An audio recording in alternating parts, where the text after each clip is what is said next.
आ जाने दो, 5 मिनट थोड़ा सा वेट कर लेते हैं, लगता है मैं ही जल्दी आ गया हूँ।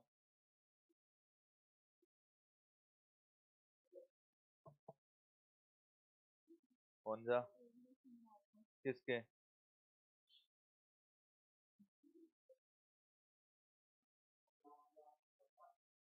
आदर्श स्थिति में परिपथ से चालन धारा शून्य होती है जब आवेश क्या होता है? अधिकतम।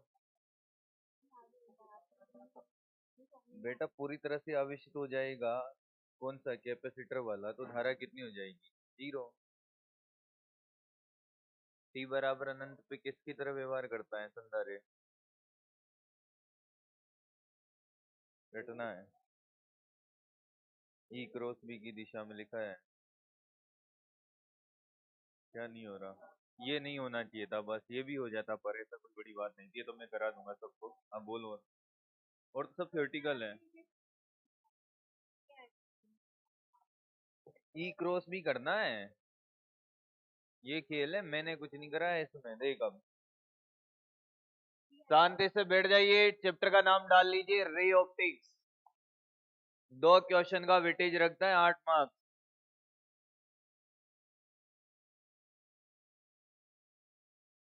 विद्युत क्षेत्र किधर है?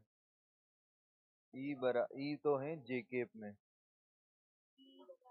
और वी तो हमसे क्या पूछे? चुंबकीय क्षेत्र। तो ई क्रॉस बी क्या आना चाहिए हमारा? आई केप। यानी कि ई क्रॉस बी क्या आना चाहिए हमारा? आई केप। मतलब ई कौन है? जे क्रॉस। अब ये जो भी बी होगा वो आई केप आना चाहिए। जे बी क्या होना चाहिए कि आई केप आ जाए? के केप। अरे रजाई क्यों नहीं लाई? अब तो हम भी नहीं ओढ़ सकते। रजाई ओढ़ के आ जाती। क्या? भाई के का फॉर्मूला क्या होता है? 2 पाई बाई लैम्बडा। हाँ तो क्या बताऊं इसमें? तरंग वही पूछा है के ही। तो इसकी वैल्यू निकालो ना। के का फॉर्मूला और होता है ओमेगा बाई वी। ऐसे होता है हाँ। और वी क्या होता है? तरंग प्रकाश का वेग। हाँ हाँ। बस रहा बस, शांति तो रख। बाहर भगाऊं क्या तेरे को? अच्छा इधर रिकॉर्डिंग चल रही है।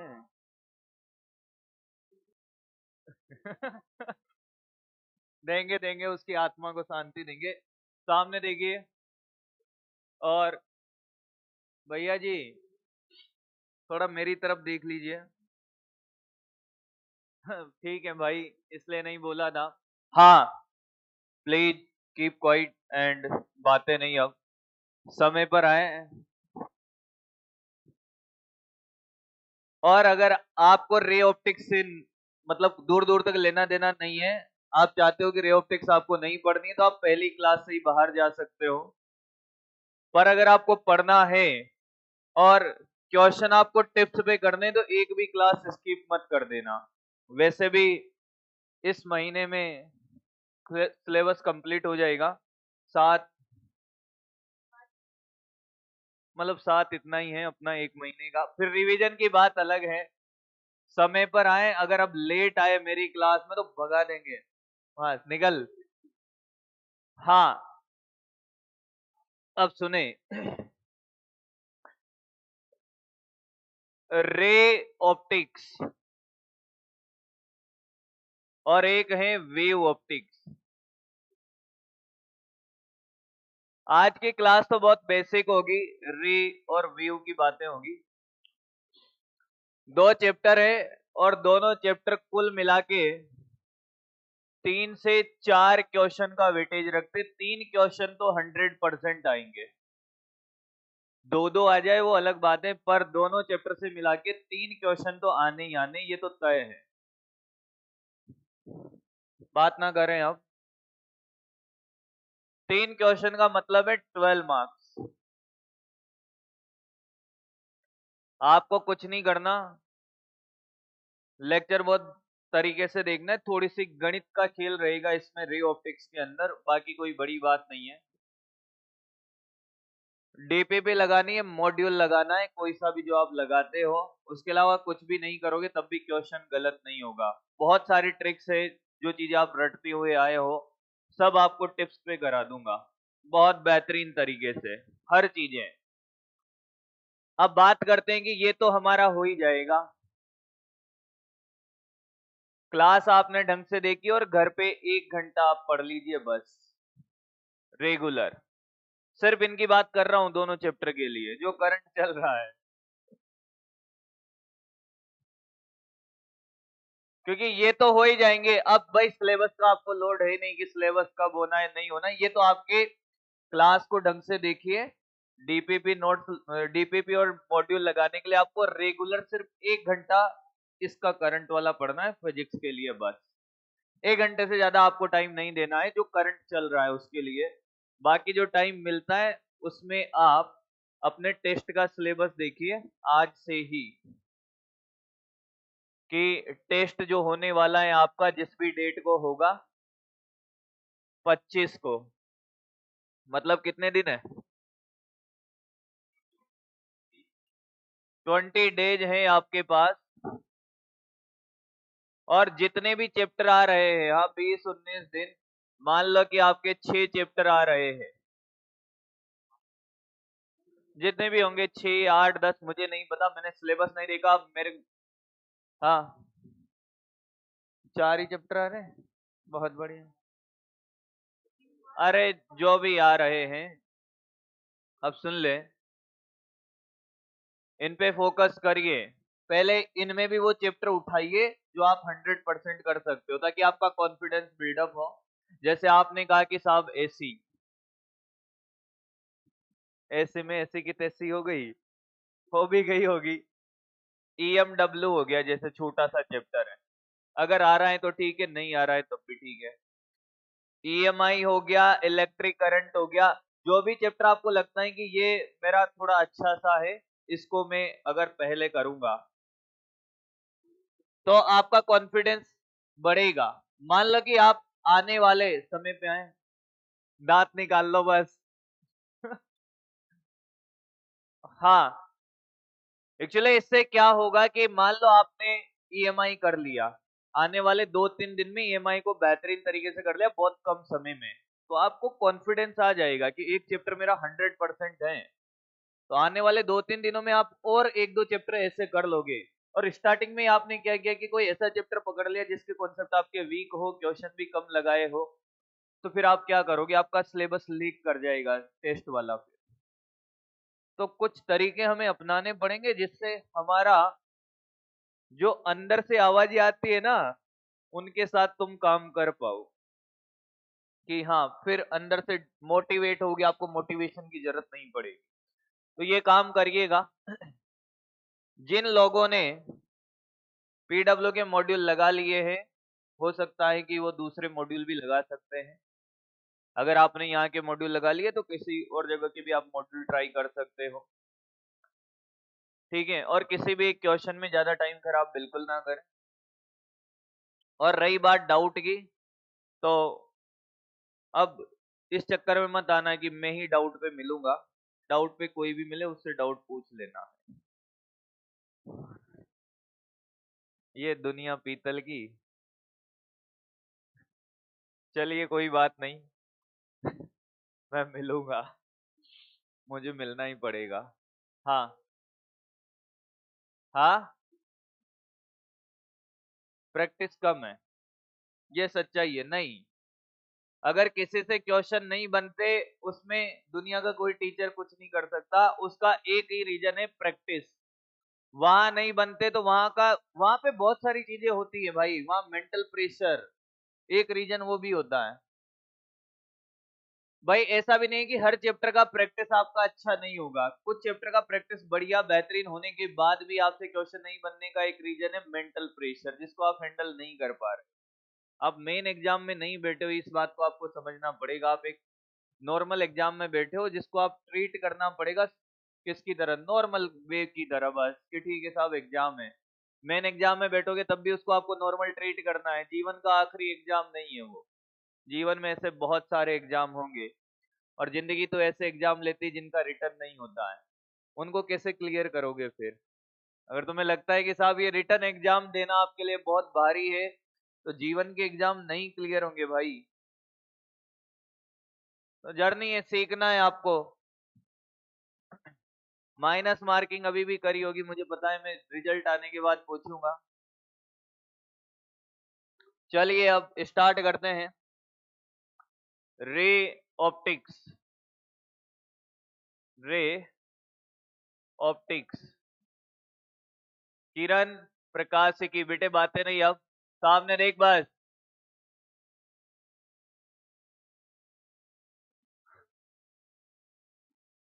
बेटा टाइम पे आए अब, कल से।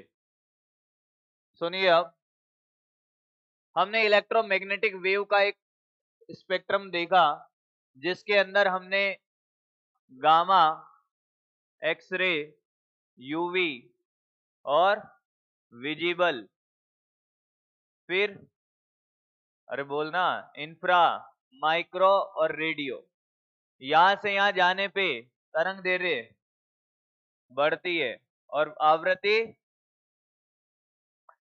इस वैद्युत चुंबकीय तरंग का जो स्पेक्ट्रम है, इसमें ये जो विजिबल है इसको बोलते हैं दृश्य प्रकाश, दृश्य क्षेत्र, क्या बोलते हैं। और इसका जो वेवलेंथ का रीजन होता है विबग्योर, वो थोड़ा सा आप याद रख सकते हो चाहो तो, 400 नैनोमीटर से 700 नैनोमीटर, याद भी होगा, एंगस्ट्रम में एक जीरो और ऐड हो जाएगा। यहां से यहां जाने पे वेवलेंथ बढ़ता है, ये पता है, फ्रीक्वेंसी घटता है, ये उस दिन भी बता दिया था। अब यहाँ क्यों बात कर रहे हैं, आपसे कहा जाए कि यार प्रकाश क्या है, कौन है प्रकाश, जिसकी किरण है वो प्रकाश है। कि लाइट क्या है, लाइट एक ऊर्जा है, क्या है, ऊर्जा। लाइट क्या है, ऊर्जा है। जैसे गामा है, एक्सरे है, ये सब क्या है, वैद्युत चुंबकीय तरंग की ऊर्जा है। तो प्रकाश भी एक ऊर्जा है। और किरण प्रकाशिकी के अंदर वैद्युत चुंबकीय तरंग के उस भाग का अध्ययन किया जाता है जो हमें दिखाई देता है। ऑप्टिक्स के अंदर हम क्या पढ़ते हैं, इलेक्ट्रोमैग्नेटिक वेव का वह रीजन पढ़ते हैं जो हमें दिखाई देता है, दृश्य क्षेत्र का अध्ययन है। और दृश्य क्षेत्र के बारे में कुछ पूछे तो तुम्हें पता है कि विबग्योर है, 7 रंग है, 400 नैनोमीटर से 700 नैनोमीटर तक चलता है। यानी कि प्रकाश एक तरंग है, ऊर्जा है, और दृश्य क्षेत्र का अध्ययन किया जाता है। अब आपसे छोटी छोटी बातें ये कही जाए कि ये तरंग है, तो लाइट भी ऐसे ही चलती है। लाइट चलती है प्रकाश के वेग से। ये यहां से यहां तक की दूरी क्या कहलाती है, बोलो, लैम्बडा। कितने वेग से चलती है लाइट, v से। तो दूरी बराबर क्या होता है, वेग इंटू समय। समय कितना, आवर्तकाल। तो वेग इंटू समय आ गया।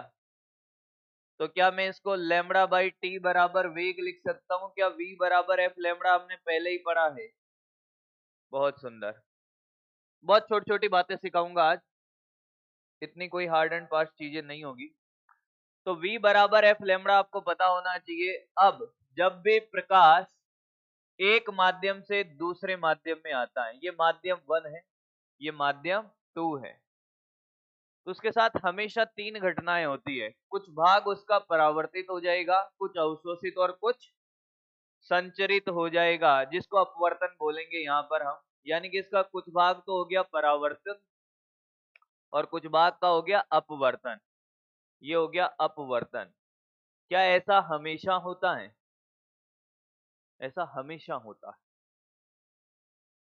आपने गली मोहल्ले में जब आप खेल रहे होंगे और खिड़की लगी होती है, किसी का रूम गली में ही होता है, तो एक कांच लगा होता था, एक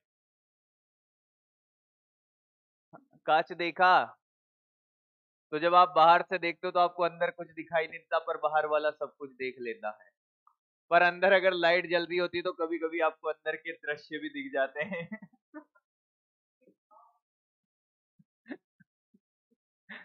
और उसके साथ खुद का चेहरा भी देख लेते होगे उस कांच में।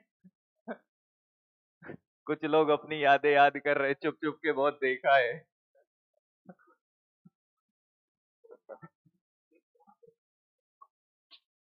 तो सुने,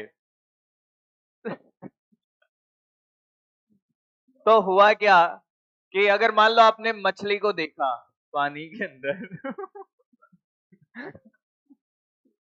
तुम कौन सी मछली में जा रहे हो भाई?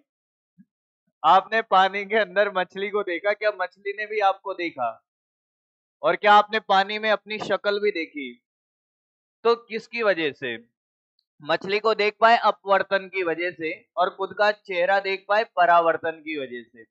यानी कि जब भी कोई प्रकाश की किरण गिरती है तो उसके साथ परावर्तन भी होता है और अपवर्तन भी होता है। पर अगर ये कहा जाए कि 99% क्या हो रहा है, परावर्तन, सिर्फ 1% अपवर्तन हो रहा है, तो हम कौन सी घटना पढ़ते हैं? प्रकाश का परावर्तन।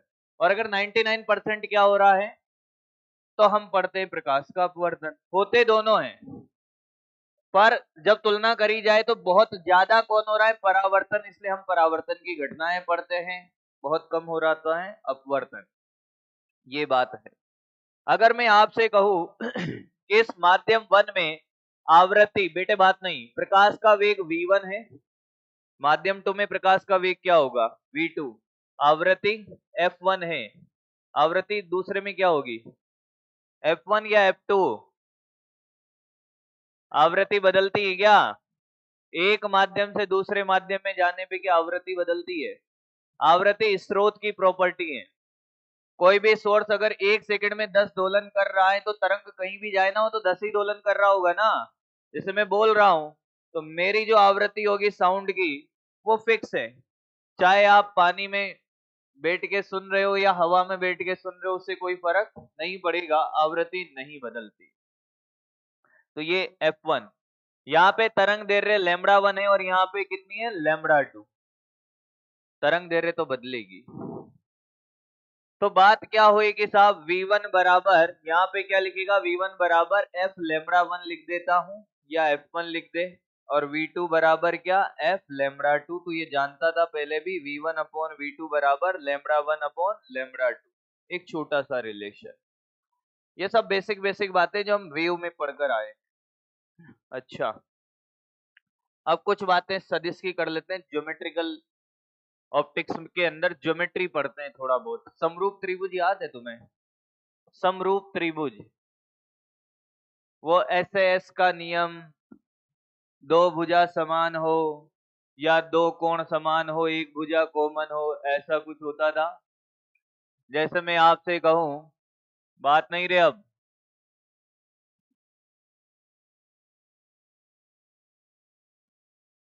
कितने त्रिभुज दिख रहे हैं? दो। एक ही दिख रहा है इसको तो।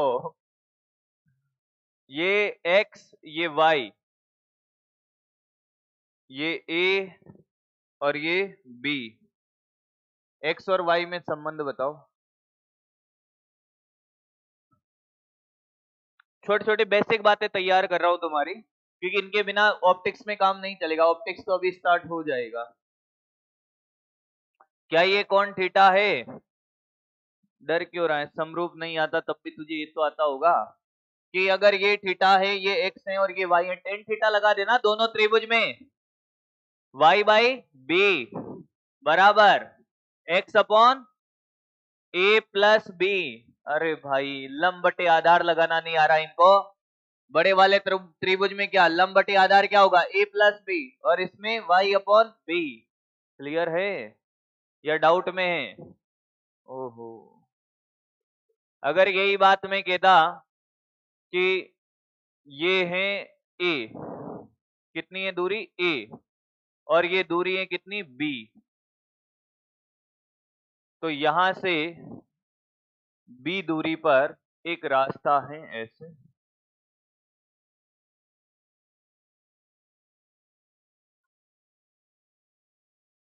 दिमाग चल गया क्या? कुछ भी कर रहा है। ये तो a नजर आ रहा है, ये b है और ये भी b है। ये कितना होगा? चलता जा, बोलता जा। और अगर तेरा रे ऑप्टिक्स में तेरे को एक गणित नहीं आए ना जब मैं कर रहा हूँगा, तो देख लेना फिर क्या करूं भाई। हैं? ये देखो निपट गए। अब इसमें ये नहीं निकालना आ रहा है। ये ए है, ए पूरा ए, ये बी है, ये भी बी है, ये एक्स निकालना है।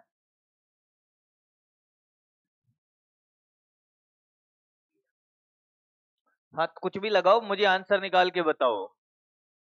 कुछ तो नजर आ रहा होगा। ऐसे बैठे लाट साहब की तरह, पेन इनका चलता नहीं है। दिमाग तो खैर अलग, पूछना ही नहीं है उसके बारे में। तो दिमाग की कोई बात नहीं बेटा, पेन तो चला लिया कर। दिमाग तो मेरे को साल भर हो गया बोलते हुए, क्लियर हो गया मेरे कॉन्सेप्ट की वो नहीं है। ये ठीठा मान ले, गधों की तरह बैठे इतनी देर में तो कोई कर देता, अब दूसरी क्लास का बच्चा कर देता इस क्वेश्चन को। दूसरी क्लास में जाते हैं। अरे गधा, टेन थीटा लगा ले, ये x/2 हो जाएगा। इसको y बोल देना, ज्यादा परेशान है तो। a/2 अपॉन b बराबर y/2b। ओहो, y बराबर a आया है, x बराबर 2a आया है। मेरा तो यही आया है। अब आदो को ये गणित समझ नहीं आ रही होगी, अभी देखना। अभी देखना, मुझे पता है। हम पूछेंगे सर कैसे आया। टेन थीटा के फॉर्मूले इनको लगाने नहीं आएंगे अभी। किसको नहीं आया हाथ खड़ा करे भाई। वैसे तो ये पढ़ाता ही नहीं है कोई भी, रे ऑप्टिक्स में भी परावर्तन अपवर्तन से स्टार्ट करता, खेल खत्म हो जाता, आज से चैप्टर स्टार्ट हो जाता। किसको समझ नहीं आया? अब ऐसे बैठे कि इनको सब समझ आया। अब ये नहीं पूछेंगे, बेइज्जती हो जाएगी ना, है ना। पर मुझे बताया कि अभी भी मैं दो चार को उठा के पूछ लूं तो नहीं आया होगा कि मैंने किया क्या है। राजा, क्या किया? क्या किया मैंने? किस में? हाँ, सच में समझ आया है भाई। जिसको नहीं आया देख ले, कोई बात नहीं। इस वाले त्रिभुज में टेन थीटा क्या होगा? लंब बटे आधार, यानी कि a/2 अपॉन बी, तो a अपॉन 2b। इस बड़े वाले त्रिभुज में देख, लंब बटे आधार, लंब है y और आधार है 2b, तो a बराबर y आ गया। और x कितना है? 2y के बराबर है। और x कितना है? 2y के बराबर है। तो ये भी y, ये भी y, तो x बराबर 2y। तो y कितना है? a, तो ये 2a।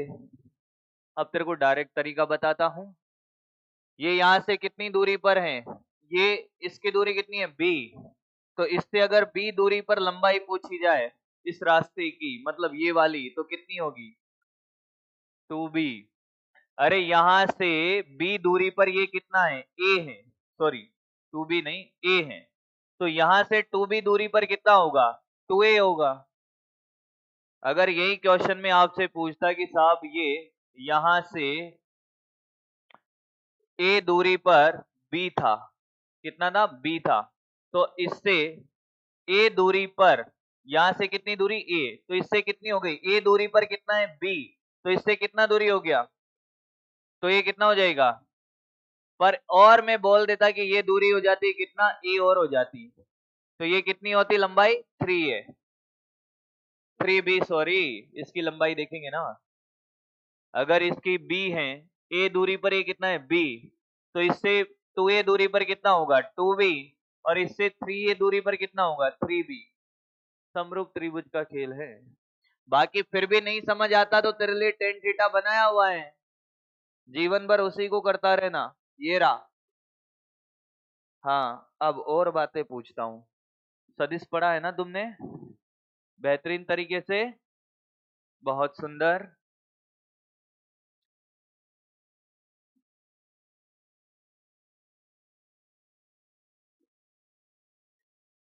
ये ए वेक्टर है और ये कोण थीटा है, ठीक है। एक्स दिशा में घटक बोलो, बोल रहे कितना होगा? मतलब यहां से एक लंब डालते हैं, तो यही तो है। इसका अगर परिमाण की बात करूं तो ये कितना होगा? यहां से यहां तक का अगर इसका परिमाण है तो ये कितना होगा? a cos theta. यही होता है ना। घटक सिर्फ समकोण त्रिभुज में होते हैं।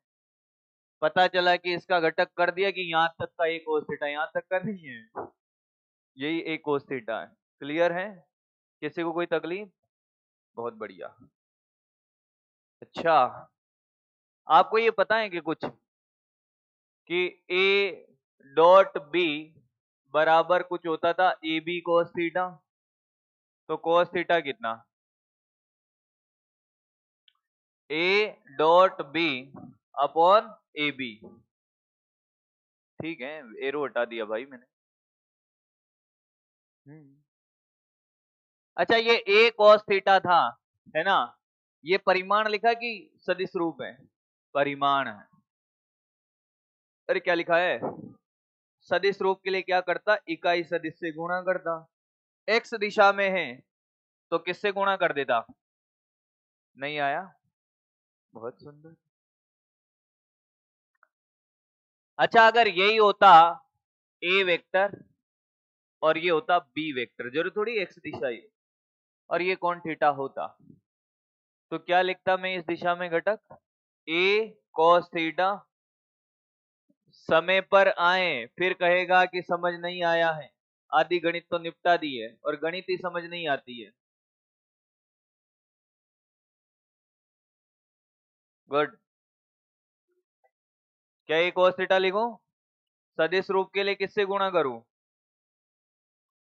किसके इकाई सदिश से? बी के। आई के रट रखा है बस।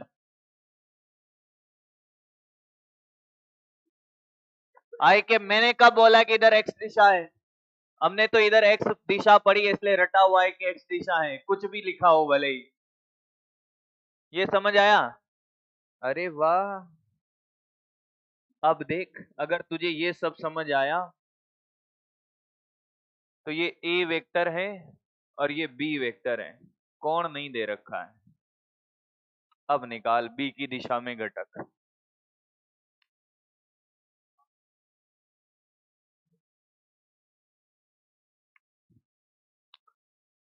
इसका सदिश रूप कोई लिख के बता दे, बी की दिशा में घटक बिना कोण के।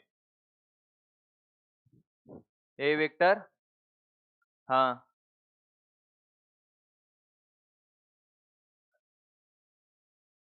मैं लिख दूं तू जो जो बोले वो बस? क्या लिखूं? हाँ, डॉट। हाँ, आगे लिखूं या इसी के नीचे? हाँ ठीक है, बी वेक्टर अपॉन। और कोई? एक आंसर आया है अभी तो। और कोई? बी की दिशा में घटक बताना है, थीटा नहीं दे रखा है, मतलब कोस थीटा के रूप में नहीं बताना, कन्या ने जैसे बताया वैसे ही आंसर बताना है। कहीं हद तक सही है पर कहीं हद तक गलत है, मतलब सही नहीं है, सीधी बात ये। कोई बताए मुझे, सदिश पढ़ा है आपने, और ये बेहतरीन क्वेश्चन होता है। ए का प्रक्षेप निकालो, बी का प्रक्षेप निकालो, सुना है? और ये पूछे जाने की प्रोबेबिलिटी भी बोला होगा मास्टर की, यहाँ से क्वेश्चन आएगा। क्या करूं इसमें? मोड मोड वोड का लफड़ा नहीं है उसमें, कुछ डाटा मिसिंग है, वो सही नहीं है। हाँ बोल, मैं लिखता जाता हूँ।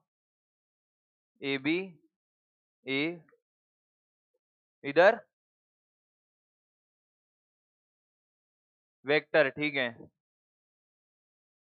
इनटू बी के। और कोई?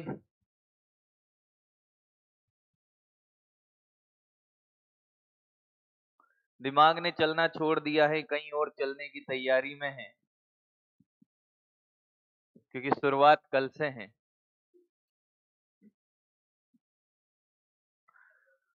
इतनी देर से क्या रामायण सिखा रहा था गधों? ये छोटे छोटे क्वेश्चन क्यों सिखा रहा था? ताकि तुम्हारा दिमाग चले, उसको तो हम घर पे रख के आ जाते हैं ना। ये कोस थीटा ऐसे ही थोड़ी लिखा था मैंने, यही तो है। कोस थीटा की जगह क्या लिख सकता हूं? वो देख उधर, ए तो ये रहा, ये तो परिमाण है। कोस थीटा की जगह A dot B upon A B, यही लिखूंगा ना। और ये तेरा आई केप है, तो ये कट गया, तो ये क्या बचा? A dot B vector upon B, और ये आई केप था। ये बी वेक्टर अपॉन बी क्या हो गया? B cap. तो क्या आया? ए ये तो वेक्टर में है ना, ए वेक्टर डॉट बी केप और ये आई केप। अब यहां देख, इसका लिखेगा, यहाँ पे लिखते हैं तो cos थीटा को क्या लिखेगा यहाँ, A dot B upon A B, और ये क्या बी के, ए से तो कट गया, तो ये क्या बचा, ए वेक्टर डॉट ये बी केप और साथ में बी केप का मल्टीप्लाई दोनों से। तो यहाँ पे क्या लिखेगा, यही तो लिखना था, और क्या लिखेगा। अगर तुझे थीटा दिया होता तो क्या लिख रहा होता, ए कॉस थीटा किसकी दिशा में कि साहब बी केप की दिशा, तो कॉस थीटा लिख देना। तो ए डॉट बी, थीटा नहीं दिया हुआ है तो कॉस थीटा तो जानता है, थीटा के रूप में नहीं लिखना तुझे, ए बी और ये क्या था बी केप, ये कट गया तेरा, तो ये ए वेक्टर बी केप और ये क्या बी केप आया क्या, डायरेक्ट देख, ए वेक्टर डॉट बी केप और ब्रैकेट में मल्टीप्लाई है बी केप से। वापस देख, और अगर मान ले कि ये तेरा डी वेक्टर होता और ये सी वेक्टर होता, सी की दिशा में तेरे को घटक पूछता, सी की दिशा में घटक बोल, क्या लिखता, A D vector dot C के और ब्रैकेट में कितना सी के, नहीं आया, और देख ले भाई, कैसे भी देख ले, तू कहता कि नहीं सर ऐसे करके बताओ आप, मुझे कोई दिक्कत नहीं है, ये वाई अक्ष है और ये तेरा बी वेक्टर है, वाई दिशा में घटक, बोल क्या लिखता, थीटा नहीं दिया हुआ है कोई बात नहीं, बी वेक्टर डॉट जे के, वाई के लिए तो फिक्स है ना यूनिट वेक्टर, और जे के आया ही नहीं। और मैं कह रहा हूं कि जो आज की क्लास में प्रेजेंट नहीं, उनको सदिश रूप कभी लिखना नहीं आएगा, अगर उन्होंने ढंग से वीडियो नहीं देखा तो। आपने रे ऑप्टिक्स में अपवर्तन परावर्तन तो सभी पढ़ाते हैं भाई, आई बराबर आर होता है, सदिश रूप लिखने का डायरेक्ट क्वेश्चन पूछा जाता है, फिर क्या करेगा, जिनको सदिश नहीं आता वो कैसे करेगा, थीटा वीटा का लफड़ा है नहीं यहाँ। तर से कोई कह देता कि सर ऐसे बात होती, ये ले ले सी वेक्टर और ये होता माइनस एक्स दिशा, तो क्या लिखता, सी वेक्टर डॉट माइनस का आई केप और माइनस आई केप, कोई दिक्कत नहीं है उसमें, क्लियर है, किसी को कोई तकलीफ है। चलो ये तो सब रे ऑप्टिक्स का खेल था ही नहीं, छोटी छोटी बेसिक बातें थी गणित की जो आपको पहले से आनी चाहिए थी, ये भी हो गया, ये हो गया, ये आ गया समरूप त्रिभुज का खेल आपको। अब बात करते हैं हम ऑप्टिक्स की, बातें करते हैं परावर्तन। सबसे पहले देखिए कैसे चलेगा, चैप्टर की बात कर लेता हूँ, पढ़ाई रहे हैं तो ढंग से पढ़ाएंगे। परावर्तन और अपवर्तन एक मेजर टॉपिक है इस पूरे चैप्टर के अंदर। अपवर्तन, जब परावर्तन स्टार्ट होगा सबसे पहले हम परावर्तन को पूरा पढ़ेंगे। परावर्तन में सबसे पहले चलेगा समतल दर्पण, जो हो सकता है कि 2 से 3 लेक्चर चले, सिर्फ समतल दर्पण। मॉड्यूल में आपके क्वेश्चन बहुत कम मिलेंगे, मैं इतने क्वेश्चन करा दूंगा जितना तू बोलेगा उतने, जब तक समझ नहीं आएगा तब तक क्वेश्चन, पूरी ऑप्टिक्स क्वेश्चन पे चलेगी, थ्योरी बहुत कम है। फिर चलेगा गोलीय दर्पण, गोलीय दर्पण टॉपिक यही है। परावर्तन के 2 ही मेजर टॉपिक हैं, समतल दर्पण और गोलीय दर्पण, पर आप मान के चलो कम से कम 6 क्लासें लगेगी इन 2 टॉपिक को पढ़ने के लिए, जिसमें आपकी आधी ऑप्टिक्स कंप्लीट हो जाएगी।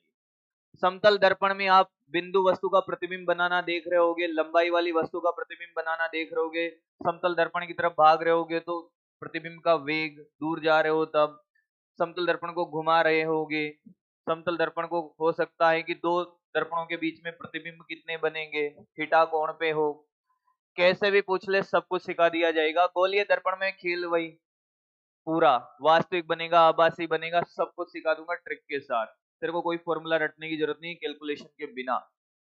अपवर्तन के अंदर आप पढ़ोगे क्या, अपवर्तन में आप पढ़ोगे सबसे पहले क्या, अपवर्तन सीधी सी बात है, फिर कांच की पट्टिका से अपवर्तन, कांच की पट्टिका लेंस हो गया, इसके अंदर प्रिज्म हो गया, एक बड़ा टॉपिक प्रिज्म है, लेंस प्रिज्म, ऐसे बहुत सारे छोटे छोटे टॉपिक है। पूर्ण आंतरिक परावर्तन, है ना। प्रकाश का वर्ण विक्षेपण, विक्षेपण क्षमता लिखूंगा नहीं, इतने सारे टॉपिक हैं। एक टॉपिक शायद आपका हटा है, विभेदन क्षमता, और ऑप्टिकल इंस्ट्रूमेंट भी हट गया है शायद, है ना। प्रकाशिक उपकरण हट गया है, देखा जाएगा लास्ट में, सबसे लास्ट में ही पढ़ाया जाता है वैसे भी वो। तो अगर 6 लेक्चर अपन इसके माने तो 6 लेक्चर इनके भी मान लो, मतलब 12 लेक्चर हमारे लगेंगे, और हो सकता है कि ज्यादा भी लग जाए कम भी लग जाए। एक आइडिया बता रहा हूँ कि 12 लेक्चर लगेंगे। अब एक वो टॉपिक हट गया है तो उसके 2 लेक्चर कम हो गए यूं मान लो। तो बड़ी आसान सी कहानी है, डरना बिल्कुल नहीं है। स्टार्ट करते हैं। सबसे पहला काम, अच्छा एक चीज और जानते हो आप क्या, एक और छोटी सी गणित याद आई मुझे। A vector B vector C vector का बॉक्स प्रोडक्ट 0, ये बॉक्स प्रोडक्ट, इसका क्या मतलब होता है? इसको ऐसे भी लिखते हैं और इसको ऐसे भी लिखते हैं, जो मैंने पढ़ाया है, ए क्रॉस बी डॉट सी, इसको ऐसे भी लिखते हैं। ये है ट्रिपल डॉट प्रोडक्ट, ठीक है। 3 सदिशों का बिंदु गुणनफल, नाम बिंदु है उसमें सदिश भी है बीच में, और इसको ओपन करना भी हमने सीखा था। अगर ये तीनों सदिश समतल में हैं, एक ही तल में हैं, तो आंसर हमेशा 0 आएगा। वो अलग बात, वो एक और चीज सिखाई थी मैंने, क्या कोई भी दो समांतर है तब तो 0 था ही, पर तीनों अगर एक ही तल में है, जैसे ए बी और ये सी, क्या ये एक ही तल में है? करके देख ले, ये थीटा, बोल, ए क्रॉस बी की दिशा बाहर, क्योंकि इसको खोलेगा ना ए बी साइन थीटा, तो ये खोल दिया तूने। अब सी को खोलेगा तो सी कॉस थीटा 1, तो ए क्रॉस बी की दिशा बाहर, थीटा 1 कितना है 90, तो कॉस 90 कितना होता है 0, तो ये कितना आ रहा है 0। क्या तीनों एक ही तल में है? अब तू कैसे भी रख ले, किसी भी कोण पे क्या हमेशा 0 आएगा? यानी कि समतल ये है, अगर ए बी सी तीनों, तो उनका बॉक्स प्रोडक्ट बोलो, या इसको बोलते हैं अदिश, 3 सदिशों का अदिश गुणनफल क्या होता है 0 होता है। ये भी सदिश का कॉन्सेप्ट है। अब यहां लगेगा, अभी बताऊंगा, यहां तक कोई दिक्कत? तो सबसे पहले हम पढ़ेंगे कौन सी घटना, प्रकाश का परावर्तन, प्रकाश का परावर्तन। प्रकाश का परावर्तन क्या होता है भाई, बोलो। जब किसी सतह पर प्रकाश की किरण आती है, टकराती है और फिर चली जाती है, तो इस घटना को क्या बोलते हैं, प्रकाश का परावर्तन। ये कौन है, आपतित किरण, अब ध्यान से सुनना, और ये परावर्तित किरण। किसी को कोई तकलीफ नहीं है, बहुत बढ़िया। अच्छा मुझे एक बात बताओ कि ये वाला कोण अगर आई है तो क्या ये आर होगा? आपतन कोण और परावर्तन कोण कहां से नापे जाते हैं, अभिलंब से। ये क्या बना है मैंने, अभिलंब नॉर्मल, अभिलंब है भाई। ऐसा थोड़ी कि 11th वालों को पढ़ा रहा हूं जिन्होंने पहली बार रे ऑप्टिक्स को देखा है, कि बेटा देख ये अभिलंब ऐसे 90 डिग्री पे बनाया जाता है। इतना तो मैं मान के चल सकता हूं कि बना दिया तो मैंने कोई गलती नहीं करी। अच्छा एक बात बताओ, हम इकाई सदिश क्या होता है, दिशा को निरूपित करने के काम आता है। क्या निरूपित करने के काम आता है? तो इकाई सदिश अगर दिशा को निरूपित करने के काम आता है, और एक्स वाई जेड के लिए आई केप जे केप के केप, कुछ लोग सो गए हैं बढ़िया नींद निकाल रहे एकदम मुंह फाड़ फाड़ के, तो एक्स वाई जेड तो है नहीं यहाँ, तो मैं मेरी मर्जी से यहाँ पे इकाई सदिश माने जाएंगे, और वो स्टैंडर्ड है। यहाँ पे आएगा इसका इकाई सदिश ई आई केप, आपतित किरण का इकाई सदिश होगा ई आई केप, परावर्तित का होगा ई आर केप, और नॉर्मल का होगा एन केप। जो पहला नियम आपने पढ़ा है वो तो ये पढ़ा है कि आपतन कोण बराबर होता है परावर्तन कोण, ये परावर्तन का नियम है, ये हमेशा सत्य है, और नियम है वो नियम नियम होता है, प्रैक्टिकली निकाला जाता है। कोई भी बॉल आप फेंको, जितने कोण पे वो टकराएगी अभिलंब से, उतने कोण पे वापस आएगी। अगर आप सीधा टकराएगी तो बॉल सीधा वापस आएगी, तिरछा टकराएगी तो तिरछा जाएगी। दूसरा नियम ये कहता है, जो आपने सुना भी होगा, कि अभिलंब, आपतित किरण, परावर्तित किरण तीनों क्या है, एक ही तल में है। किसमें है? ये तो आपने सुना होगा, पर शायद ये चीज आप पहली बार देखोगे। E I cap N cap E R cap बराबर कितना? 0। क्या यही सिखा रहा था मैं अभी? क्या ये तीनों एक ही तल में, तो तीनों का बॉक्स प्रोडक्ट कितना होगा? 0। ये डायरेक्ट पूछा जा सकता है, डायरेक्ट ऑप्शन दे देगा, ये डायरेक्ट पूछा जाने वाला क्वेश्चन है। ये तेरा दूसरा नियम। यहां तक कोई दिक्कत किसी को भी, कैसी भी? अब ध्यान से सुन। एक और संबंध यहां से पूछ लिया जाता है, लिख कुछ मत, सिर्फ देख ले। अभी तक जितनी गणित सिखाए, अब मेरा काम बहुत आसान हो गया। अभी मैं स्टार्टिंग में ये लिख देता तो 2-4 बेहोश हो जाते, भाग भी जाते कि पता नहीं क्या पढ़ा रहा है, ये तो हमने पहली बार देखा है। और रे ऑप्टिक्स से आज ही हाथ जोड़ लेते कि नहीं सर, हमारे बस की बात है ही नहीं। अब ध्यान से देख, थोड़ा सा ज्योमेट्री का खेल खेलते हैं। एक और इक्वेशन जो रटने वाली है, पूरी पूरी समझ आएगी, आपको चिंता मत करिए, क्योंकि आपको मैं गणित समझा चुका हूं। अब मुझे टेंशन नहीं है, जो क्लास में रेगुलर मतलब स्टार्टिंग से बैठा है उसके लिए कोई बड़ी बात नहीं है। देख इधर,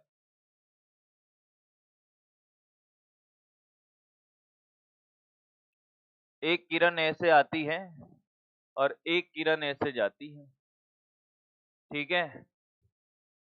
कोई तकलीफ नहीं है। ये कौन है भाई? ई आई केप, ध्यान से देखता रहना। और ये कौन है? E R cap. अच्छा एक बात बता, कुछ ज्योमेट्री तो तुम्हें समझ आती है ना? ज्योमेट्री का क्या मतलब होता है? ज्यामिति। ज्योमेट्री का क्या मतलब होता है? कि ज्यामिति होता है साहब। सममितता समझ आती है? सममितता, सिमेट्री। अगर मैं आपसे एक बात कहूं कि साहब ये ई आई के पे, तो इस दिशा में ये कौन सी किरण आ रही है? आपतित किरण। अरे ये भी क्या होगा? ई आई के, ठीक है?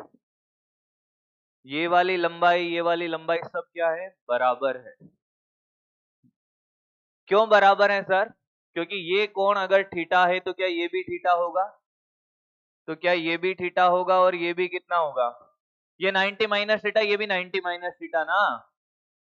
थोड़ा सा ये भी ध्यान रख लेते हैं, ये थीटा, मतलब ये अगर मैं थीटा डेस बोलूं तो ये भी क्या होगा? थीटा डेस। कोई तकलीफ किसी को भी?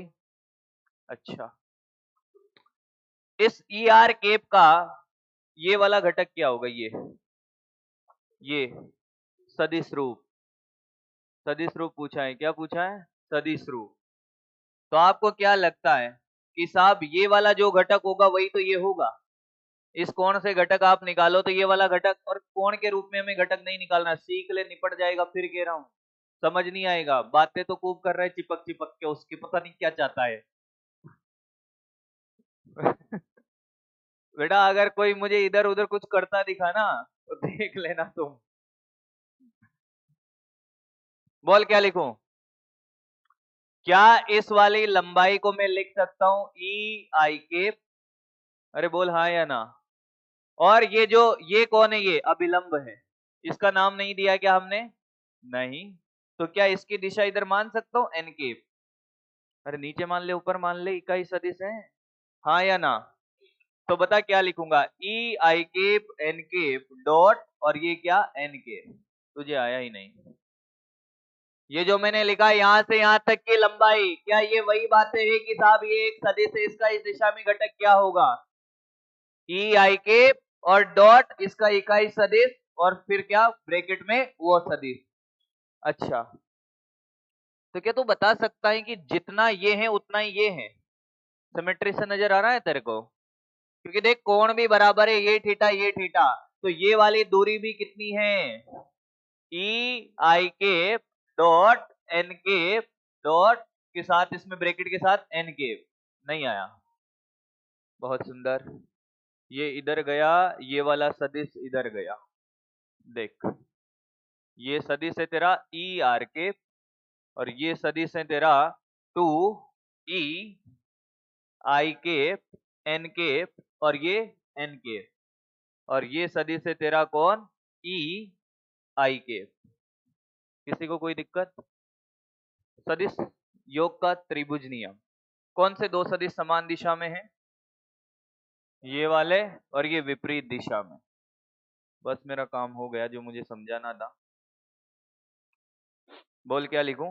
ई आई केप बराबर A R cap plus 2 E I cap dot N cap, और ये एन केप। मुझे ई आर केप निकालना है। ई I cap minus 2 E I cap dot N cap, और ये एन केप। ये रटना है, डायरेक्ट पूछी जा सकती है।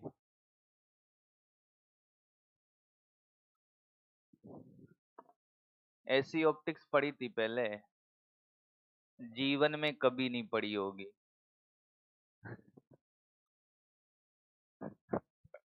सिर्फ परावर्तन अपवर्तन पढ़ा था सर। थीटा कोण पे आती है, थीटा पे चली जाती है। पहले मेरा मन था कि मैं इस पहले लेक्चर में नहीं पढ़ाऊंगा, पर मैंने सोचा, मैंने कहा पहले बेसिक तैयार करते हैं इनका, नहीं तो एक ही लेक्चर में सारे भाग जाएंगे। ये रटना है, अब कोई बड़ी बात नहीं है इसमें, ये डायरेक्ट पूछा जा सकता है। आगे बढ़े। एक दिन में इतना आपको परेशान नहीं किया जाएगा, इस पे क्वेश्चंस भी करेंगे हम। तो होमवर्क के लिए एक क्वेश्चन डालते हैं तुम्हारे लिए, है ना बेटे? बहुत सुंदर।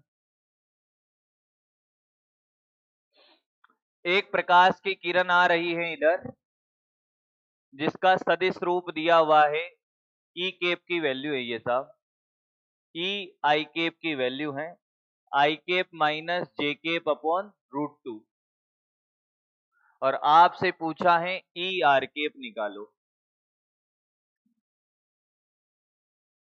क्वेश्चन समझ आया? ई आई केप दिया हुआ है, ई आर केप निकालना है। एक तो समीकरण ये रही जिससे सोल्व हो जाएगा, और नहीं तो आप डायरेक्ट अक्कल लगा के भी कर सकते हो, कोई बड़ी बात नहीं है। चल बिना समीकरण के कोई करके बता दे, 10 सेकंड का क्वेश्चन है।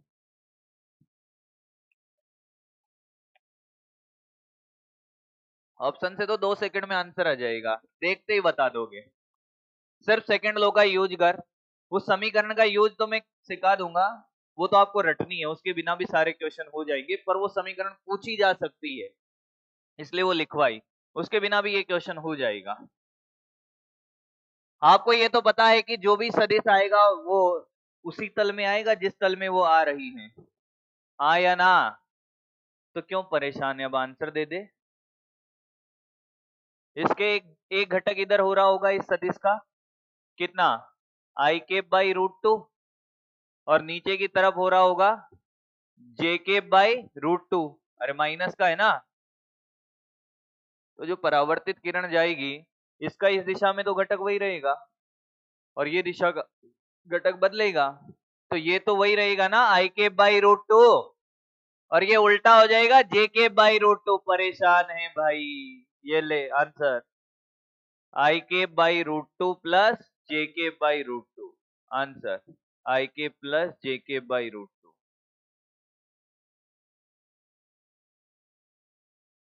अभी तक तो निपट ही जाते हैं ना, समीकरण से करवा दे दो। ले डायरेक्ट आंसर है भाई, एक ही तो तल में लाई करेगा। चलो यहां तक किसी को कोई दिक्कत? लिखे, थोड़ा बहुत लिखाता हूं।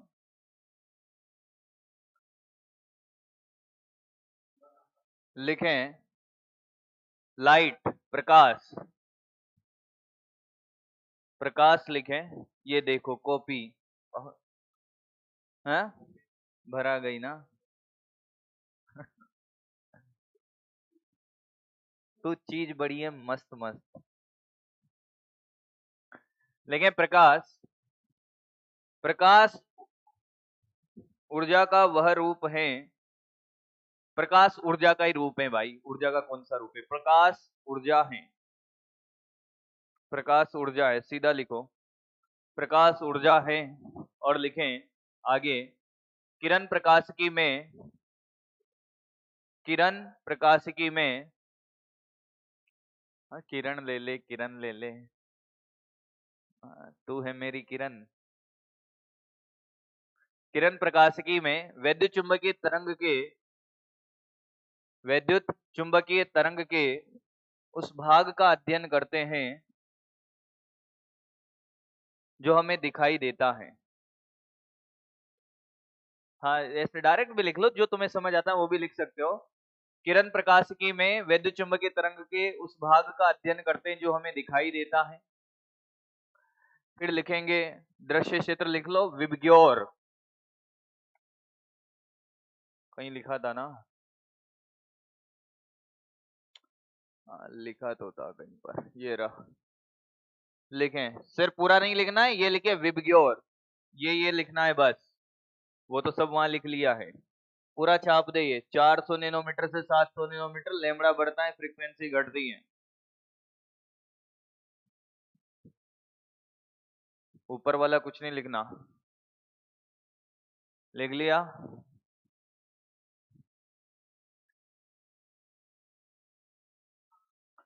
अरे क्या सो रहा है क्या? फिर कहाँ लिखा है, भगा दूंगा मैं तेरे को अब।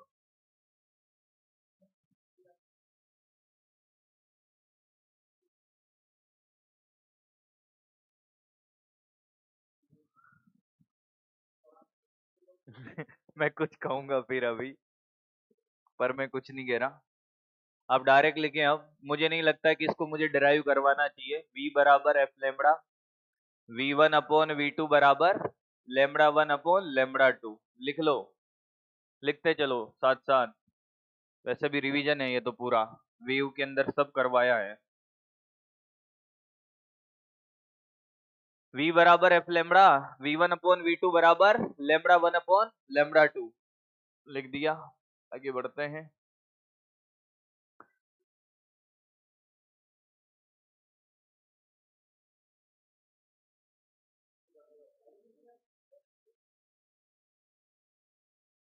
ये लिखोगे क्या?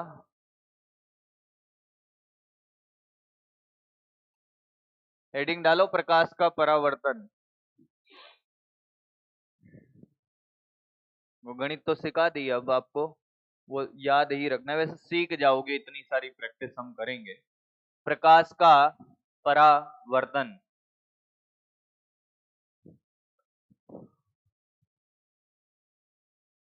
जब प्रकाश की किरण किसी सतह पर टकराकर वापस लौट आती हैं, जब प्रकाश की किरण किसी सतह पर टकराकर वापस लौट आती हैं,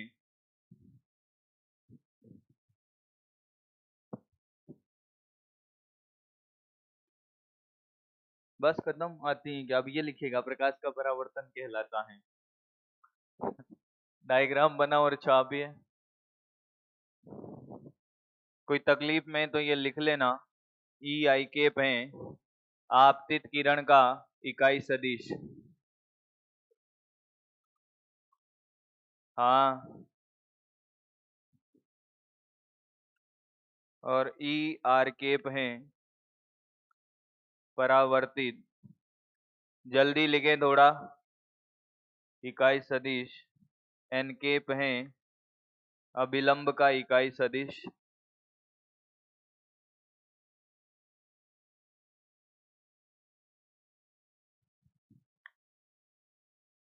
फटाफट फटाफट बनाते जाएं, ये तो बस शुरुआत है, खेल तो अभी स्टार्ट होगा जब तुम्हारा दिमाग चलना बंद हो जाएगा, गणित पे गणित लग रही होगी। तेरी तो मैं बातें ही नहीं करता।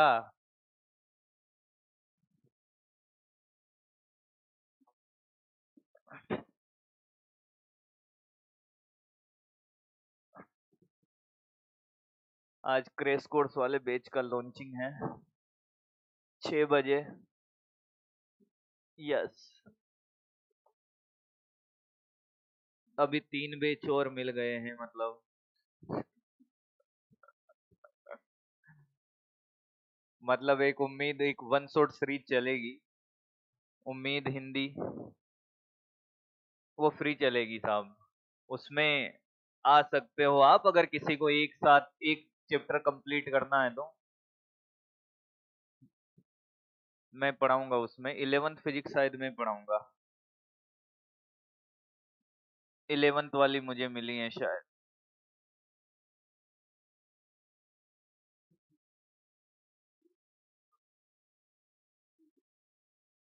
हाँ, तो क्षेत्रफल भी बढ़ रहा है ना रेगुलर। एक्चुअली प्रसार हो रहा है, जब तक यहाँ से यहाँ जा रहे हैं तब क्या हो रहा है, प्रसार हो रहा है, आयतन बढ़ ही रहा है। किसने बोला है? ए से बी और बी से। हाँ, तो ए से बी जाने पर भी आयतन बढ़ रहा है कि घट रहा है? आयतन की बात कर रहा हूँ मैं भी, बता। आयतन बी से सी जाने पर भी आयतन, तो प्रसार हो रहा है कि संपीड़न हो रहा है? प्रसार होगा तो हमेशा कार्य क्या होगा, बढ़ेगा ही। यार पक्का 100%, 200, 400 हो गया। ये लिख लेना, रटना है। ये तो सभी जानते हैं। हो सकता है यही पूछ ले या वो समीकरण पूछ ले तुमसे। आगे बढ़े।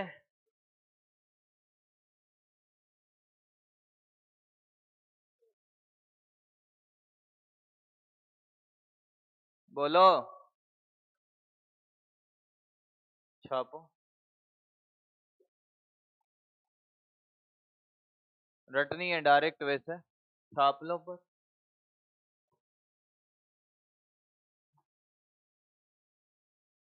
और जिसको डेरिवेशन समझना है, एक बार घर पे जाके जरूर करना, नहीं तो नहीं आएगा समझ। खुद से करके देख लेना, अगर तुझे समझना है, नहीं समझना तो रट लेना। बड़ा आसान सा है, क्या ही समझाऊं। इस ई आई केप का ये वाला घटक कितना होगा, ई I cap dot N cap का ब्रेकेट एन केप, जितना ये होगा उतना ये होगा, तो ये टोटल कितना हो गया, डबल। ये ई आर केप है, ये आई केप है, सदिश योग का नियम लगाया, ये दोनों का योग इसके बराबर, खत्म आंसर। ये तो तू लेट आया था बेटा, नहीं आएगा, मत कर। घटक तो लेट आया था ना, नहीं आएगा, तुझे वीडियो देखना पड़ेगा। और अब मैं जो लेट आया है उसको अरे मेरे वाले कुछ और मत देख लेना, सरकार ने बैन कर रखा है उनपे तो।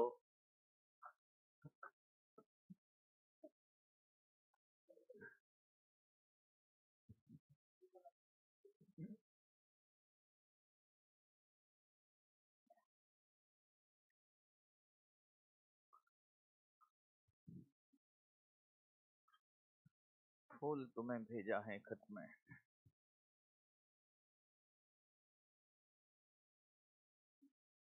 है है ना? बेटा मैं टीचर बन जाऊंगा ना तो पढ़ नहीं पाएगा मेरे से, समझ में आई? इसलिए मैं नहीं चाहता कि मैं टीचर बनूं। पर-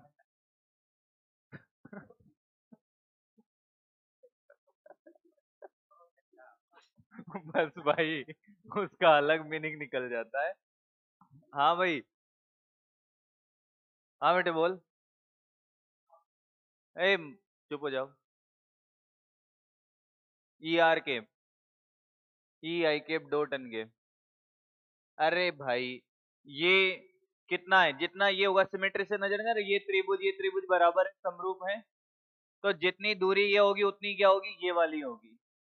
हमें ई आर केप निकालना है ई आई केप के रूप में, समझ में आई बात? इसलिए परिमाण निकालना है ना उसका, इसलिए उसको इसके बराबर लिख सकता हूँ, इसके रूप में भी लिख सकता हूँ, पर स्टैंडर्ड इक्वेशन ये है। तो कह रही है एकदम सही है, मैं ई आर केप के रूप में भी लिख लूंगा, पर बेटे इसकी दिशा कहाँ जाएगी, ऊपर, तो यहाँ माइनस आ जाएगा ना, फिर कैसे होगा?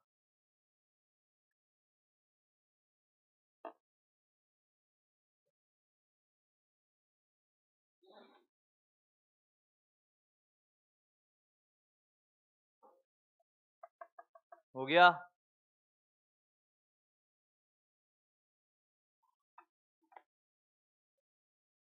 आगे बढ़े।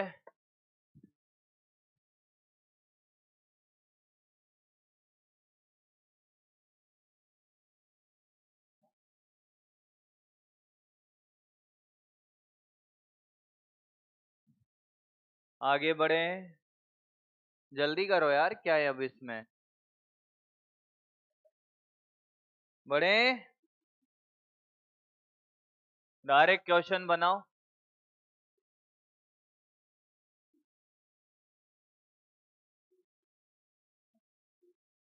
आई केप, हाँ, माइनस जे केप, वही क्वेश्चन है, क्योंकि उसका आंसर लिखा हुआ है ना उसमें, तो ई आर केप निकाले।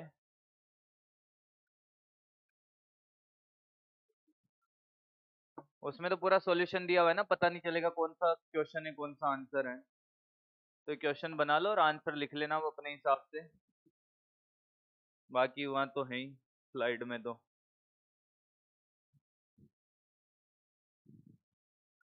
जो नहीं आया ना उसको पता है अब क्या करना पड़ेगा, ये पूरा लेक्चर देखना पड़ेगा, क्योंकि उसको लगता है कि साहब ये सिर्फ इतना इतना देख के समझ आ जाएगा, बिल्कुल नहीं आएगा, क्योंकि वो बेसिक मैथ्स के बिना ये चीजें समझ आएगी नहीं।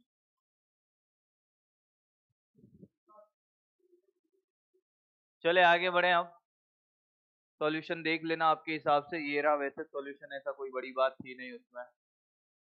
आगे बढ़ते हैं, अब देखिएगा, बातें नहीं, अब हम बात कर रहे हैं समतल दर्पण, प्लेन मिरर की कहानी, हेडिंग डाल के सामने देखिए बस, समतल दर्पण, प्लेन मिरर, ये वो टॉपिक है जो आपका 2 से 3 दिन चलेगा। प्लेन मिरर क्या होता है, सुबह सुबह उठ के आप अपनी शक्ल किसमें देखते हो, प्लेन मिरर में, क्या वैसा ही दिखाई देता है जैसे हो, और ऐसा सिर्फ और सिर्फ प्लेन मिरर में ही दिखाई देता है, दूसरे मिरर में नहीं दिखाई देगा। अवतल उत्तल में देखोगे तो टेढ़ा बांका भी दिखाई दे सकता है। तो समतल दर्पण में हमें वैसा ही दिखाई देता है जैसा होता है। तो देखते हैं क्यों दिखाई देता है ऐसा हमें, उसका रीजन देखते हैं, बात नहीं अब।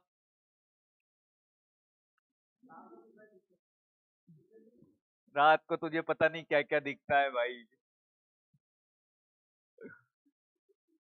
ये आंख है। अब बातें नहीं, और यहां से बात नहीं बेटा, एक वस्तु है जिसको आप देखना चाहते हो, बातें नहीं, किसी को भी देखना चाहते हो तो वो कैसे दिखाई देती है, आंख से नहीं दिखाई देती हो, प्रकाश की किरणें उसके ऊपर गिरती है, फिर वहां से परावर्तित होके हमारी आंख में गिरती है, तब हमें वो वस्तु दिखाई देती है। हाँ, जैसे मैं दिखाई दे रहा हूं तुम्हें, मुझे तुम दिखाई दे रहे हो। आप रात में कमरे की लाइट बंद कर दो, ये देखो, कमरे की लाइट सिर्फ एक काम के लिए बंद नहीं होती है। मैं सोने की बात कर रहा हूँ, पता नहीं तुम कहाँ पहुंच जाते हो। अच्छा, कौन कौन है जो लाइट जला के सोता है, बड़ा डर लगता है ना, कोई बात नहीं, होता है। हाँ, बिजली का बिल ज्यादा आ जाए पर डर नहीं लगना चाहिए। हाँ, अब सुन, आपने रूम की लाइट बंद करी और मिरर लगा हुआ है, प्लेन मिरर, कुछ दिखाई देगा।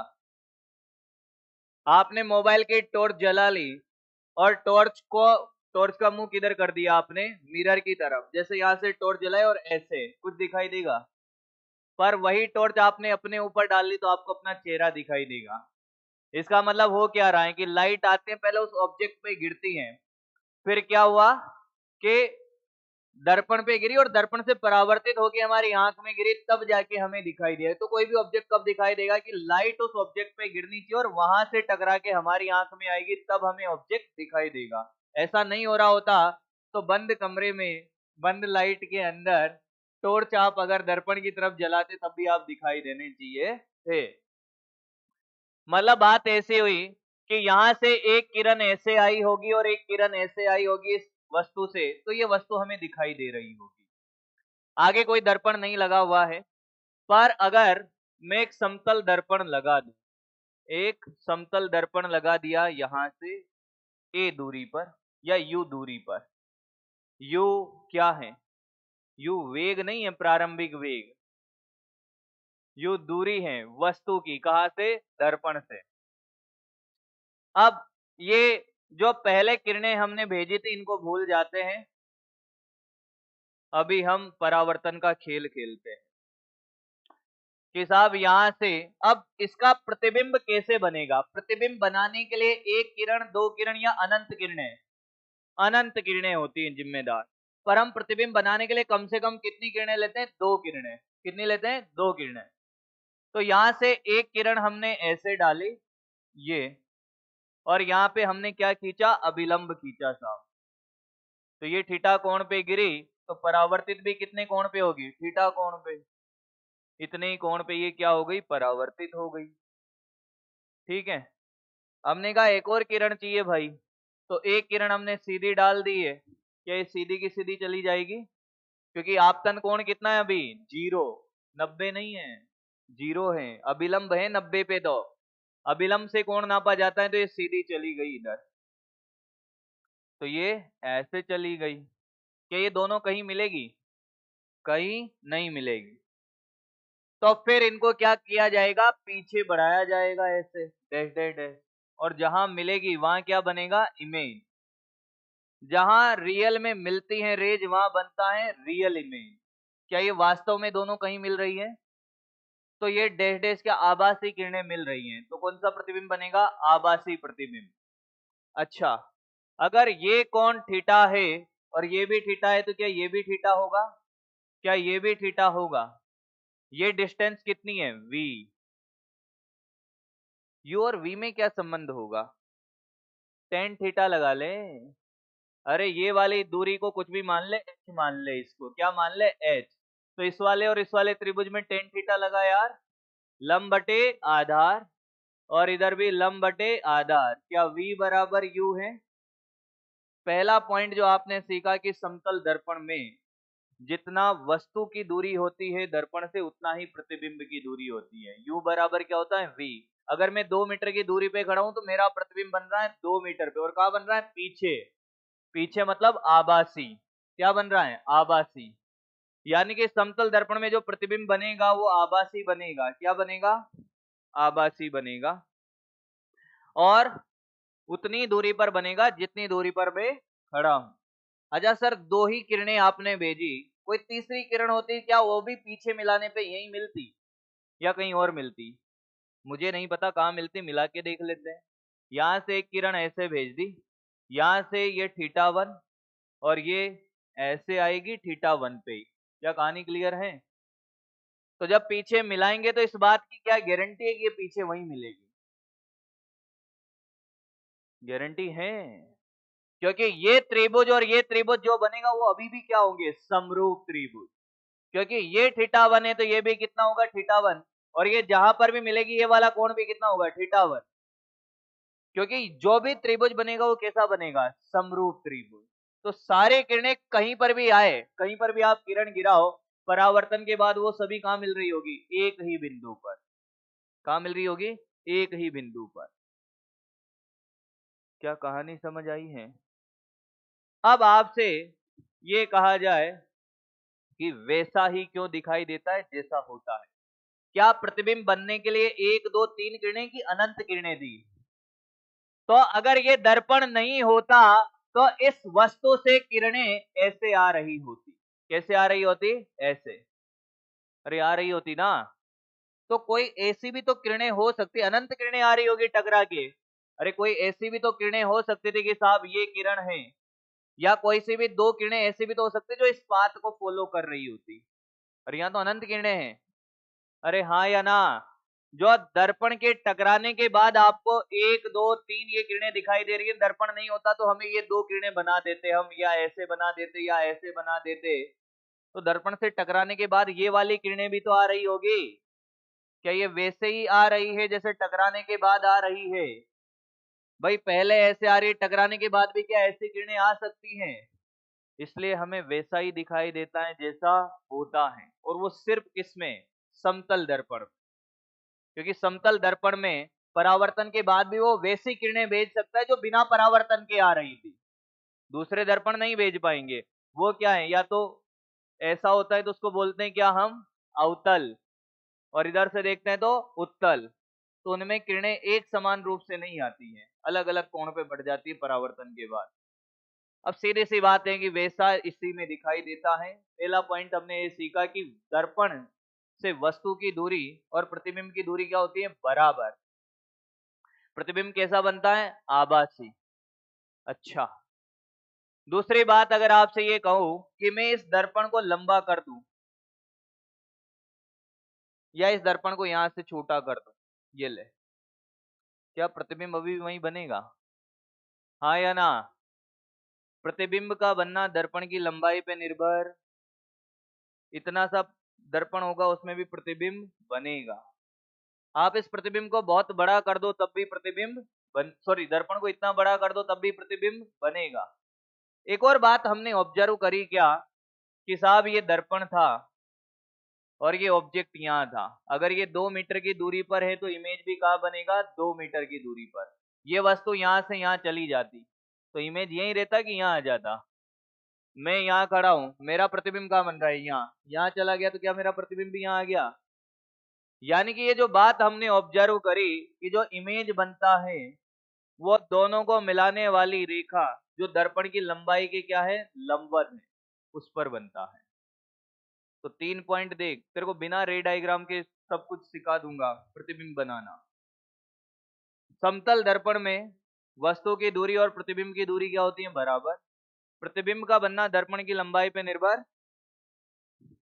दूसरी बात, प्रतिबिंब दर्पण की लंबाई के लंबवत वस्तु और प्रतिबिंब को मिलाने वाली रेखा पर बनता है।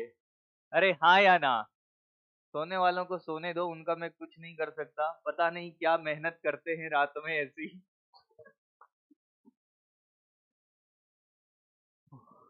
बढ़े आगे, बहुत सुंदर। जैसे मैं आपसे कहता कि साहब हमारे पास एक दर्पण है और यहाँ पे एक वस्तु है, ऑब्जेक्ट। आपसे कहा जाए क्या प्रतिबिंब बनेगा कि नहीं बनेगा?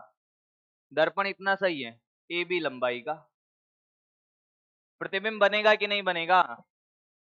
मैं यहाँ खड़ा हूं, मेरा प्रतिबिंब बन रहा है क्या? तुम्हें दिखाई दे रहा है मेरा इमेज?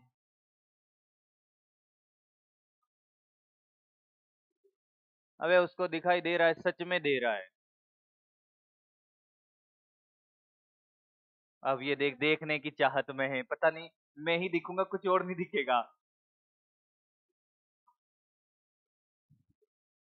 मैं दर्पण के सामने खड़ा हूं कि यहाँ दिख रहा है ना?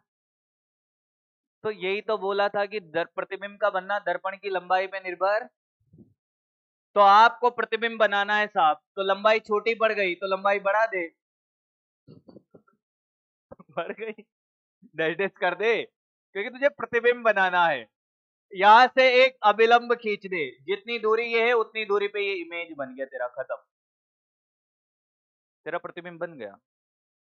तू चाहता है कि तुझे रे डायग्राम बनाना है, तो रे डायग्राम बनाने के लिए इमेज तो बना दिया, रे डायग्राम ये देख आसान एकदम। यहां से एक किरण डाल, पहले उसको पीछे मिला ले, डैश डैश डैश, ताकि तेरा डायग्राम अच्छा बने, और इसी के सीधी रेखा में एक परावर्तित किरण भेज दे। एक नहीं, दो चाहिए तो एक और डाल दे। इसको पहले ऐसे मिला ले और फिर ऐसे खींच दे, ये ले तेरा रे डायग्राम से डायग्राम बन गया। आया क्या? एक और देख,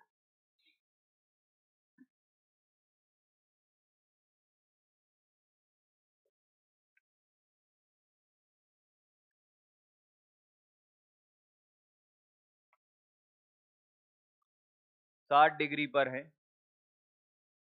और यहाँ पर तेरा ऑब्जेक्ट है। कर बेटा, बातें कर तू खूब।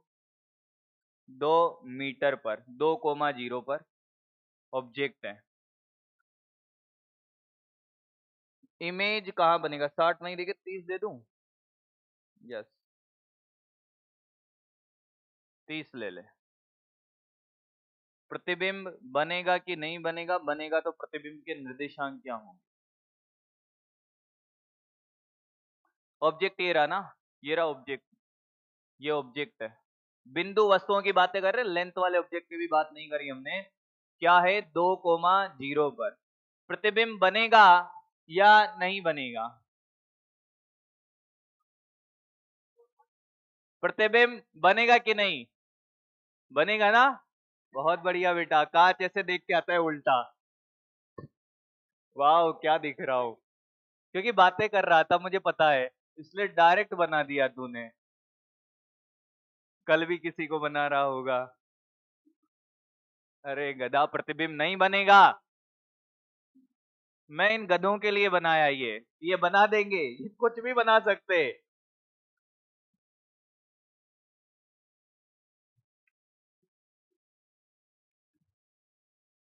30 डिग्री अब बनेगा। तो निर्देशांक बताइए प्रतिबिंब के। चालू हो जाइए, गणित है अब, फिजिक्स है ही नहीं इसमें।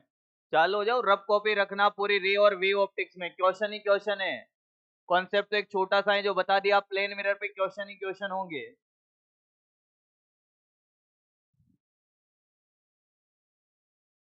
और टिप्स पे ना हो तो फिर गेना।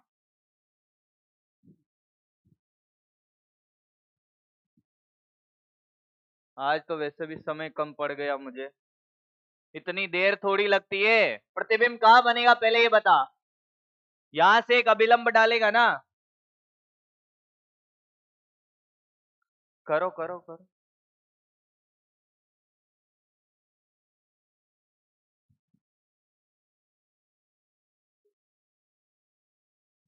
निर्देशांक की तो क्वेश्चन है, प्रतिबिंब तो अभी कोई बना देगा। वो भी नहीं बन रहा होगा, मुझे पता है।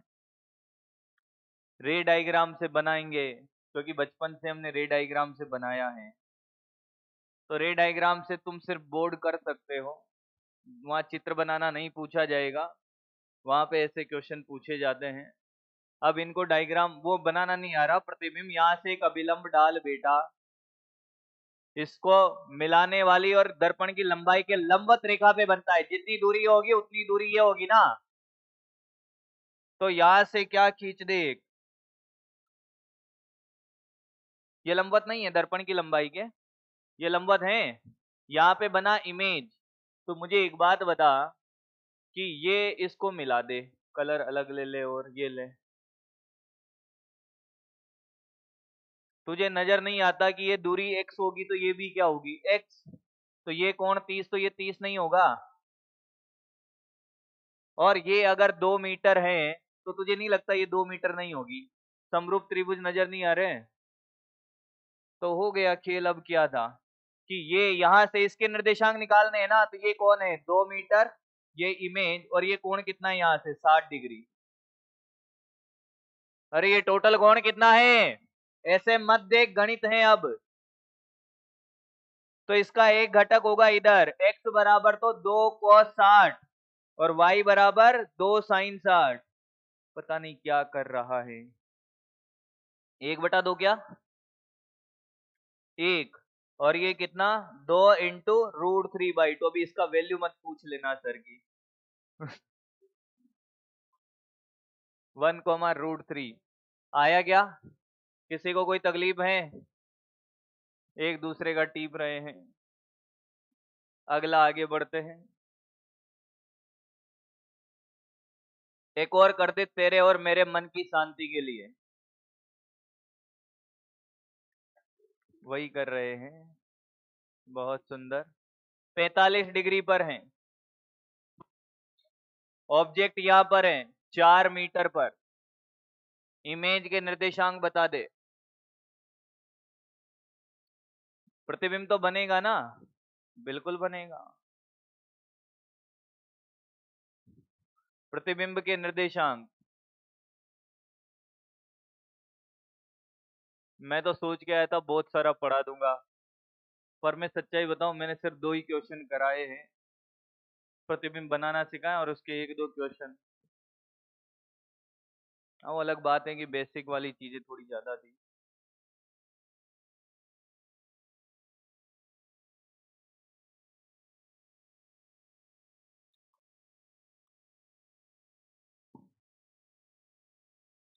गणित में बड़े कच्चे हो तुम लोग।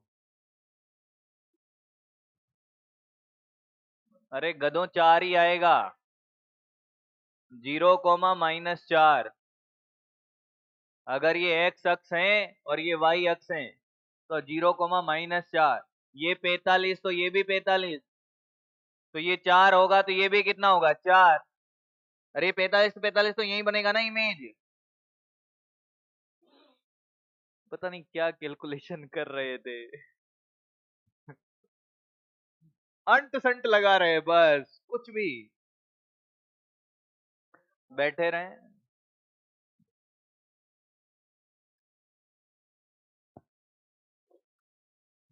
आप सुने। ये दर्पण है बेटा। कौन है? दर्पण है ना। बेटर है, अभी मैं पढ़ाऊंगा, 5 मिनट एक्स्ट्रा लूंगा मैं। ये लंबाई वाला प्रतिबिंब वस्तु है, ए बी लंबाई का। ऑप्शन ए कह रहा है कि साहब जो प्रतिबिंब बनेगा वो कैसा बनेगा, ऐसा।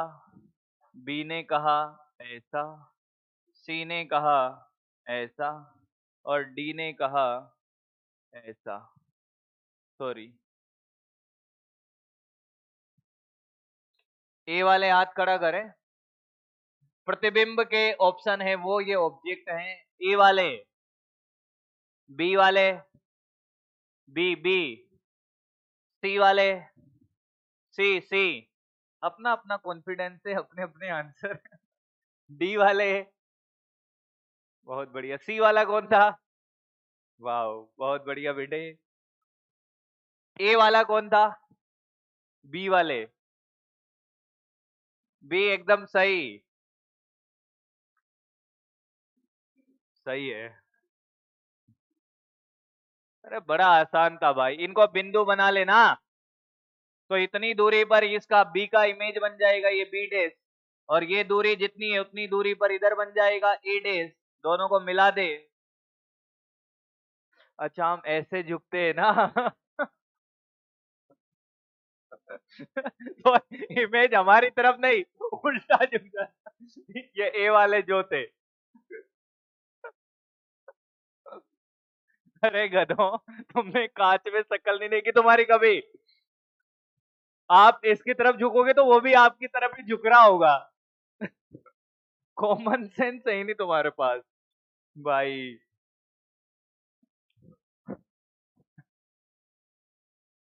बैठे रहो, थैंक यू कुछ नहीं।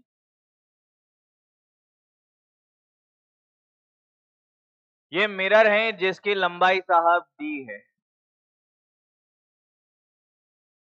कितनी है? डी।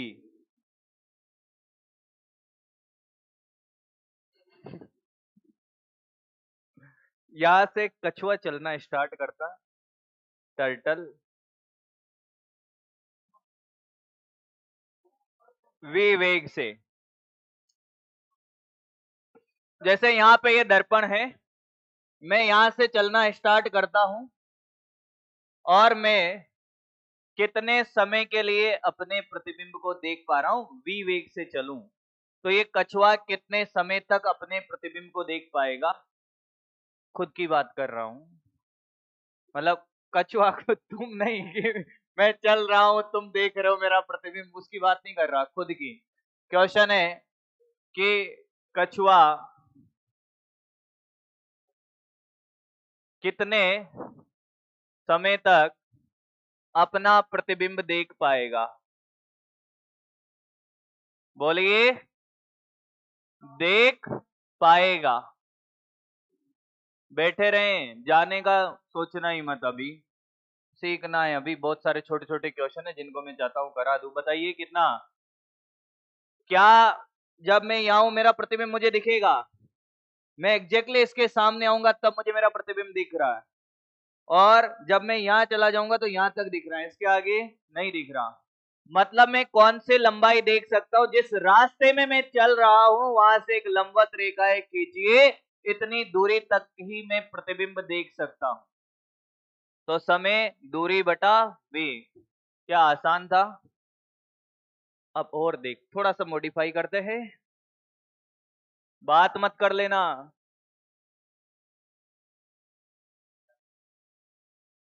बैठा रहे ना, मत कर रहे, मैं नहीं करा रहा, करवा रहा हूं।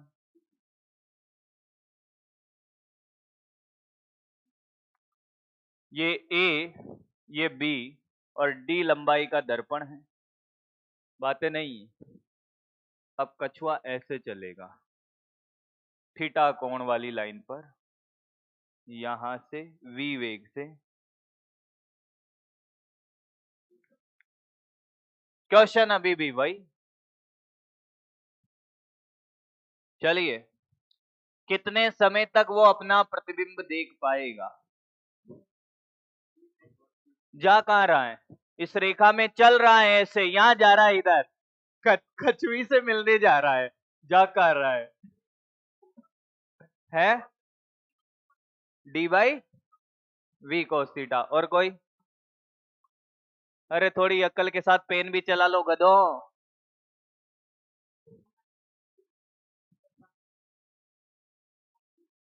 तो मुझे बताइए, जब ये इस रास्ते में चलेगा तो इस रास्ते की कितनी लंबाई तक अपना प्रतिबिंब देख सकता है? कौन सी लंबाई होगी? क्या यही लंबाई तक? x लंबाई, और इस दिशा में वेग पता है, तो समय बराबर x बाई वी। नहीं आया? अरे इस लंबाई तक ही तो देख सकता है, तो मुझे x नहीं निकाल सकता क्या? बिल्कुल निकाल सकता हूं, cos थीटा लगा ले इसमें, आधार बटे कर्ण d बटा x, तो x बराबर d अपॉन cos थीटा, तो समय आ गया तेरा d upon cos theta v। अरे वाह, बहुत बढ़िया। आया क्या? तकलीफ में है कोई? ऐसे क्वेश्चन में कोई भी तकलीफ में हो तो बताएं। बिल्कुल नहीं है? एक और करें? मजा नहीं आ रहा तुम्हें क्वेश्चन करने में?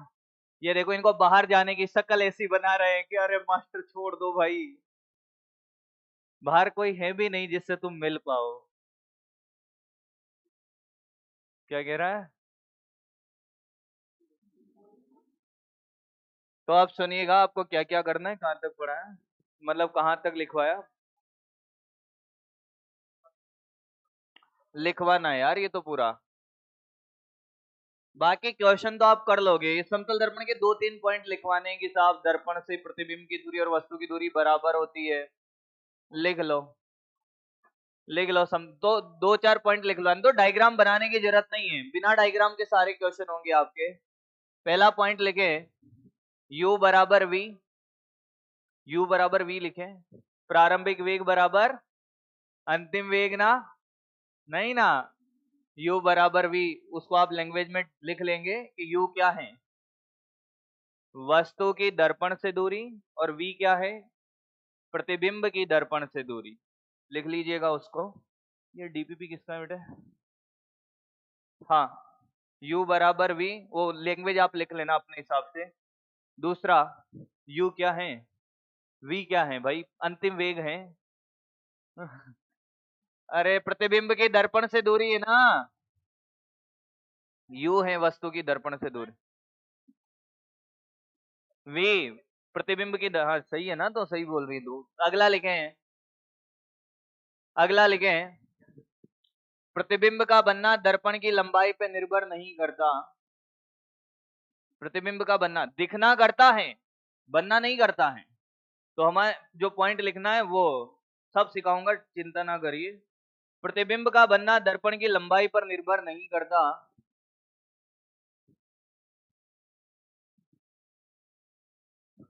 तीसरा पॉइंट लिखिए,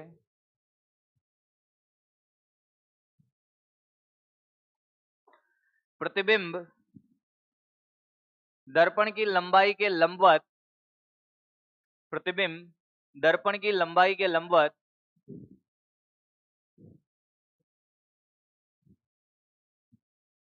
वस्तु व प्रतिबिंब को मिलाने वाली रेखा पर बनता है। वस्तु व प्रतिबिंब को मिलाने वाली रेखा पर बनता है।